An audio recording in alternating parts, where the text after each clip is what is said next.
Oh, Minfillia, a beautiful leader of the Scions of the Seventh Dawn. But why is she the leader? She appears to be absolutely useless, her only ability being is to draw cursors to her chest, and the echo, I guess. Today, I'm going to try to unravel that mystery and give you the rundown on Minfillia Warde.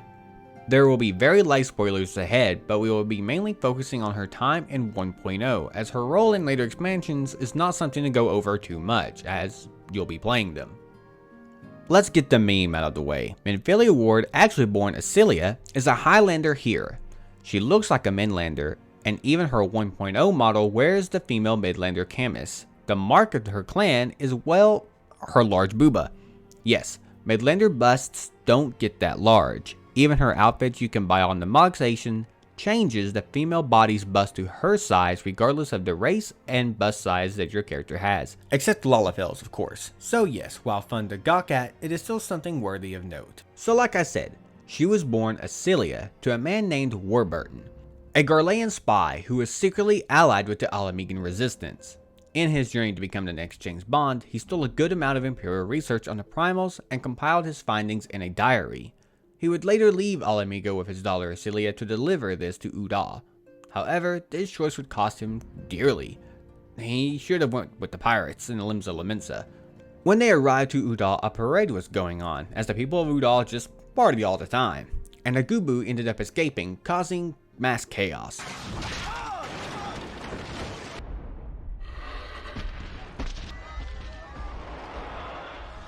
It nearly trampled our dear lady if it wasn't for her father leaping out in front to protect her.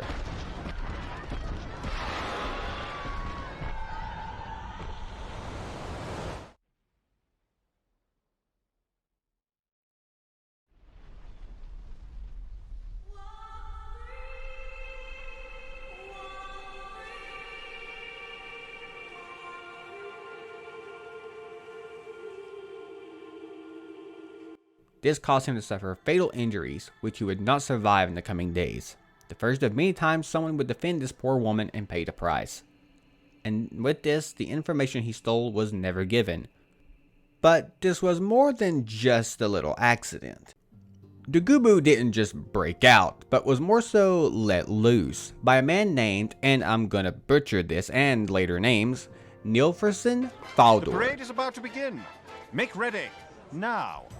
You got it, boss. Leave it to me. He was running this parade, and with the help of his lover, the Songstress of Udall, Thami, Neil had let the Gubu loose in hopes of taking it down quickly to gain a higher political standing within Udall. And he had the help of his lover, Thancred, and Corgaveus. We'll get to him later.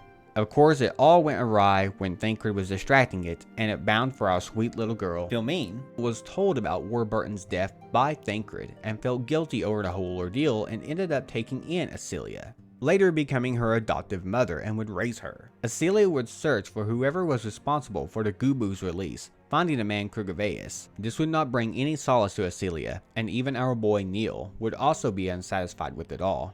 Looking to atone for his sins and also get the information her father had, Neil, being a necromancer, would attempt to resurrect her father with a dagger known as Heart Strike, a blade capable of resurrection.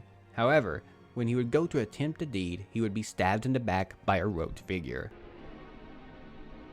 Asilia would stay in Udall and to protect her from the Imperials who would be looking for her after her father's betrayal. After feeling responsible for his death, Thancred would give her a new name, Minfillia.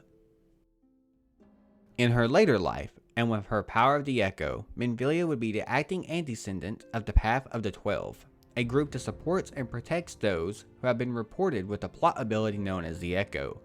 They believe the power a gift and that it must be used to bring peace to Eorzea. People who walked this path were called Walkers. Cutting to before the Battle of Cartano, Elven Granddaddy Louis Wall met with Minfillia and warned her that if he did not return, that she would have to lead others in his stead. By those people, he meant the Circle of Knowing. He also told her to wait for the one who bears the light and shares her gift in the Echo, that's us. She would then later form the Scions of the Seventh Dawn, a merging of the members of both the Path of the 12 and the Circle of Knowing, and would keep Louis Wall's staff, Tupsamati, in her solar found by Connie Isana. The Scion's goal would then be to deal with the primal threat and aid the Grand Companies with the Garlean threat, and would serve as the main group that the Warrior of Light would join in A Realm Reborn. Her wise and diplomatic savvy from her time in the path would come to serve her behind the scenes and help direct the Scions through the story. You see, Minfillia might get attacked and abducted a lot, but she has a voice. She's useless by all accounts, but she is a great manager. She does all the boring stuff that we don't want to do.